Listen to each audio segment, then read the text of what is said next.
Sasa tuangazie kunako habari za udaku. Mtazamaji wa Bao Media, zinatuarifu vipi bana? Usiache kusubscribe, kushare kinako comment. Ni official Rose D kwenye kipaza.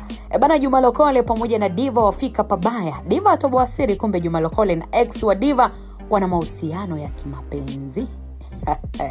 Noma sana. Huyo ni aliyekuwa mtangazaji wa Wasafi FM Diva, ambaye amezua mjadala mkubwa sana kwenye mitandao ya kijamii baada ya kufunguka kuhusu sababu zilizochangia kuvunjika kwa ndoa yake na aliyewahi kuwa mume wake Abdurazaki Salumu Mubaraka. Akizungumza kupitia live ya TikTok aliyofanya siku ya jana usiku, Diva aliweza kutoa madai mazito kabisa, akisema kuwa aliyekuwa mume wake na mtangazaji wa Wasafi FM Juma Lokole wana ukaribu ambao yeye anaamini ulivuka mipaka ya urafiki wa kawaida. Na kwa mujibu wa Diva, hali hiyo ndiyo ambayo ilimfanya Juma Lokole kuendelea kumzungumzia mara kwa mara katika mitandao ya kijamii na katika vipindi mbalimbali. Sasa Diva anakuambia kuwa akihisi kushambuliwa kwa muda mrefu na kudai kuwa sababu ya hali hiyo inaweza kuwa ni uhusiano uliopo kati ya wawili hao, yani Juma Lokole na aliyewahi kuwa mumewe.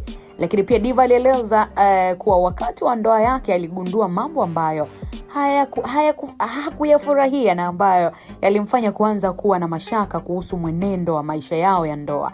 Anasema kwamba baadhi ya mambo hayo ndiyo yaliyomfanya kufikia uamuzi wa kuachana na mume wake baada ya kuona hawezi kuendelea na maisha ya ndoa katika mazingira yaliyokuwa akiyakabili. Kauli hizi, mtazamaji, zimezua mjadala ambapo baadhi ya watu wameonyesha kumuunga mkono Diva kwa kuamua kuzungumza hadharani kuhusu alichowahi kukipitia, huku wengine wakitaka kusikia upande wa Juma Lokole pamoja na Abdurazaki kabla ya kufikia hitimisho lolote.